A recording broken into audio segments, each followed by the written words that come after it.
کتابوں پر ایمان رکھتے ہیں، پورے آخرت پر یقین ہے، اور ان کا انعام یہ ہے کہ وہ اللہ تعالیٰ کی بارگاہ میں کامیاب ہیں۔ اور اسی پہلے رکوع میں کافروں کے بارے میں اللہ رب العزت نے ارشاد فرمایا کہ وہ ایسے بدبخت ہیں کہ انہیں ہدایت نصیب نہیں ہو سکتی۔ سورہ بقرہ کے دوسرے رکوع کے اندر رب ذوالجلال نے منافقین کا ذکر کیا۔ منافق وہ بدبخت ہوتے ہیں کہ جو جہنم کے سب سے نچلے درجے میں ہوتے ہیں، منہ سے کلمہ پڑھتے ہیں لیکن دل سے کلمہ نہیں پڑھتے، اور وہ صحابہ کرام کا عشق مصطفیٰ دیکھ کر نعوذ باللہ صحابہ کو بے وقوف کہا کرتے تھے۔ اللہ رب العزت نے یہ حقیقت واضح فرمائی کہ میرے نبی کا عشق یہی عقلمندی ہے، اور جس سے عشق نصیب نہیں وہ بد نصیب بھی ہے، وہ منافق بھی ہے، اور وہ بے وقوف بھی ہے۔ تیسرے رکوع کے اندر اللہ رب العزت نے اپنی توحید کے دلائل بیان فرمائے ہیں۔ اللہ تعالیٰ نے اپنی توحید کی دلیل میں جو سب سے پہلی چیز ارشاد فرمائی وہ انسان کی تخلیق ہے۔ اللہ تعالیٰ نے فرمایا انسان تم 6 فٹ کے تقریباً انسان ہو، اور اس 6 فٹ کے انسان میں دیکھ لیں کہ ماں کے پیٹ کے اندر انسان کی کیسے سارے اعضاء کی تخلیق ہوئی۔ تو گویا اللہ نے انسان کی تخلیق کو اپنی وحدانیت کی دلیل قرار دی۔ اس کے بعد آسمان سے پانی کا اترنا، یہ آسمان کا ہونا، زمین کا بچھونا ہونا، یہ ساری چیزیں اللہ کی توحید کی دلیل ہیں۔ اور اسی رکوع کے اندر اللہ رب العزت نے کفار مکہ کو یہ چیلنج دیا تھا، اے کفار مکہ، اگر تمہیں قرآن کے بارے شک ہے کہ قرآن اللہ کی کتاب نہیں، تو تم اس قرآن کی صورتوں جیسی کوئی ایک چھوٹی سی صورت بھی بنا سکتے ہو تو بنا کے لاؤ۔ لیکن کفار اللہ تعالیٰ کا یہ چیلنج قبول نہ کر سکے۔ چوتھے رکوع کے اندر اللہ نے حضرت آدم علیہ السلام کی تخلیق کا واقعہ بیان فرمایا۔ اللہ تعالیٰ نے فرشتوں سے مشورہ کیا، اور مشورہ کرنا اللہ تعالیٰ کی سنت ٹھہرا، حالانکہ اللہ کسی کے مشورے کا محتاج نہیں۔ اے فرشتوں، میں زمین میں اپنا نائب بنانا چاہتا ہوں۔ تو فرشتوں نے اپنے ذہن کے مطابق جواب دیا کہ اے اللہ، اگر تمہیں عبادت کرنے والوں کی ضرورت ہے تو ہم تیری عبادت کرنے والے ہیں۔ اللہ رب العزت نے ارشاد فرمایا کہ فرشتوں جو میں جانتا ہوں وہ تم نہیں جانتے۔ وہ کیا چیز تھی؟ فرشتوں کا عبادت کرنا کمال نہیں، کمال عبادت یہ ہے کہ انسان کو نیکی سے روکنے کی کوئی طاقت ہو، شر کی کوئی طاقت ہو، تو اس طاقت کے باوجود انسان نیکی کرنے کے لیے آ جائے۔ ہر انسان کے اندر نفس ہے، وہ اس کو نیکی کرنے سے روکتا ہے۔ تو جب انسان اس کے باوجود نیکی کرنے کے لیے آ جاتا ہے تو یہ کمال عبادت ہے۔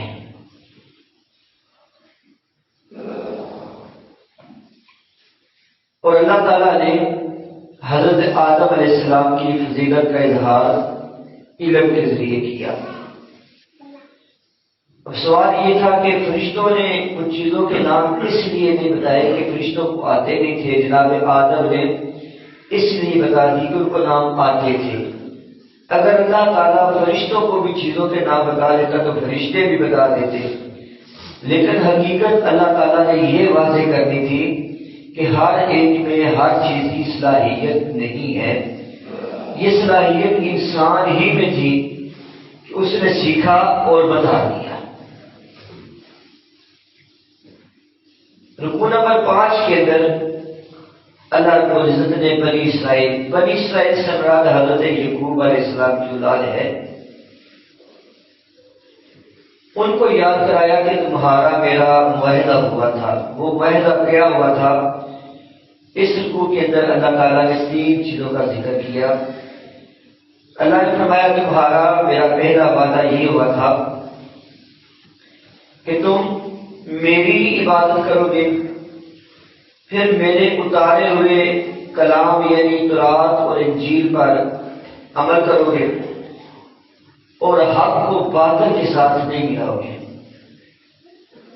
تو انہوں نے بنی اسرائیل نے تینوں وعدے پورے نہیں کیے۔ اللہ نے فرمایا کہ تم لوگوں کو تو نیکی کا حکم دیتے ہو اور خود اس سے بے خبر ہو۔ رکوع نمبر 6 کے اندر اللہ تعالیٰ نے جو بنی اسرائیل پر احسانات کیے ان احسانات کا ذکر کیا۔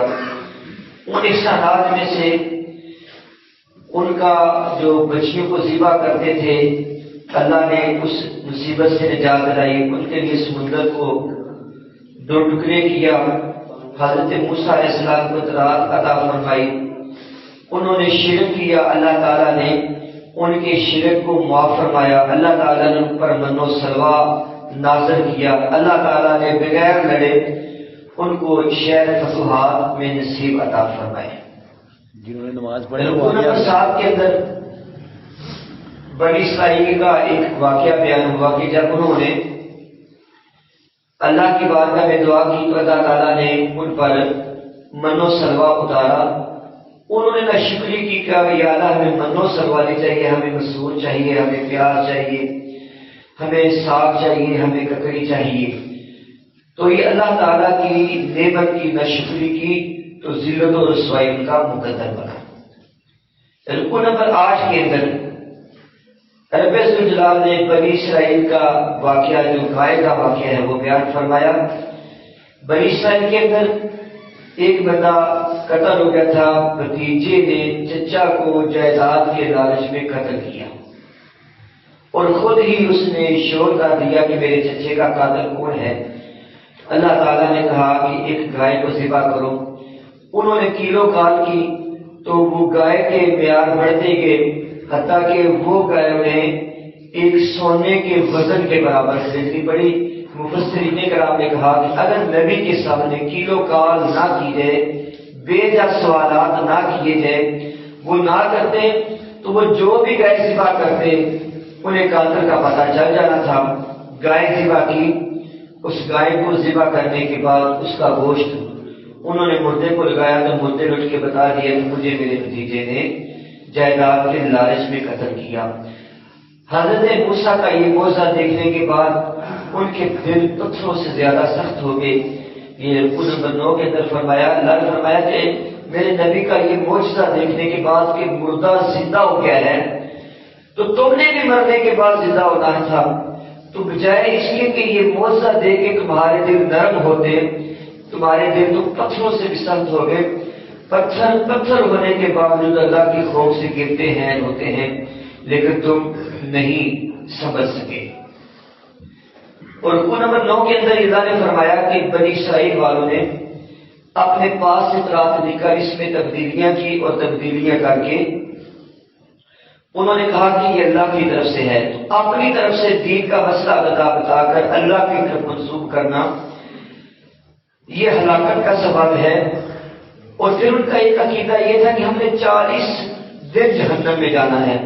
اللہ فرماتا ہے کہ اگر تمہارا اللہ سے معاہدہ ہے تو بتاؤ، بلکہ جس نے نیک عمل کیا، ایمان لایا پھر نیک عمل کیا، وہی جنت کا حقدار ہوگا۔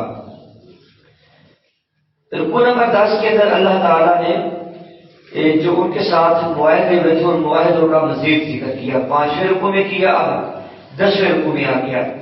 10ویں رکوع کے اندر جو معاہدے ہوئے تھے وہ یہ تھے اللہ کی عبادت کرنا، والدین کے ساتھ احسان کرنا، رشتہ داروں، یتیموں اور مسکینوں کے ساتھ اچھا سلوک کرنا، لوگوں کے ساتھ مہذب طریقے سے شائستگی سے گفتگو کرنا، نماز قائم کرنا اور زکوٰۃ دینا۔ رکوع نمبر 11 کے اندر اللہ رب العزت نے جو حضور کے زمانے میں یہودی تھے ان کا رد کیا۔ وہ نبی صلی اللہ علیہ وسلم کی نبوت کو مانتے نہیں تھے، سمجھتے تھے لیکن سمجھنے کے باوجود انکار کرتے تھے۔ اللہ تعالیٰ نے انہیں یہ کہا کہ تم اس سے پہلے بھی انبیاء کو شہید کرتے رہے، نبیوں کی تکذیب کرتے رہے، نبیوں کی کتابوں کو جھٹلاتے رہے، تکبر کرتے رہے، تو تم پر اللہ کی لعنت ہے، تم پر اللہ کی پھٹکار ہے، تمہارا وتیرہ ہی یہی ہے۔ یہ تو یہ نبی ہیں جو تمہاری طرف نبی ہے، تم نے ان نبیوں کا بھی انکار کیا۔ رکوع نمبر 12 کے اندر یہودیوں ہی کے حوالے سے ہے کہ وہ انبیاء کا انکار یوں بھی کرتے تھے کہ انبیاء پر الزامات لگاتے۔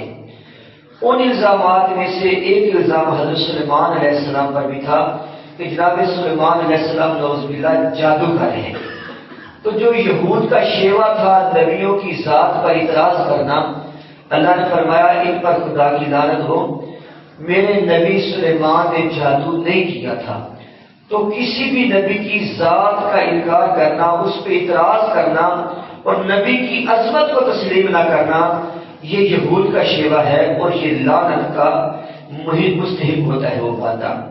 رکوع نمبر 13 کے اندر اللہ نے صحابہ کو اپنے محبوب کی بارگاہ میں حاضری کے آداب سکھائے۔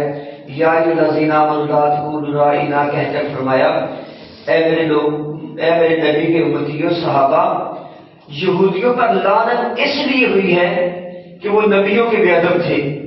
تم نبی کے بے ادب نہ ہونا، کوئی ایسا لفظ بھی نہ بولنا کہ جس لفظ کا دوسرا معنی نکل کر کوئی نبی کی توہین کا ارتکاب کر بیٹھے۔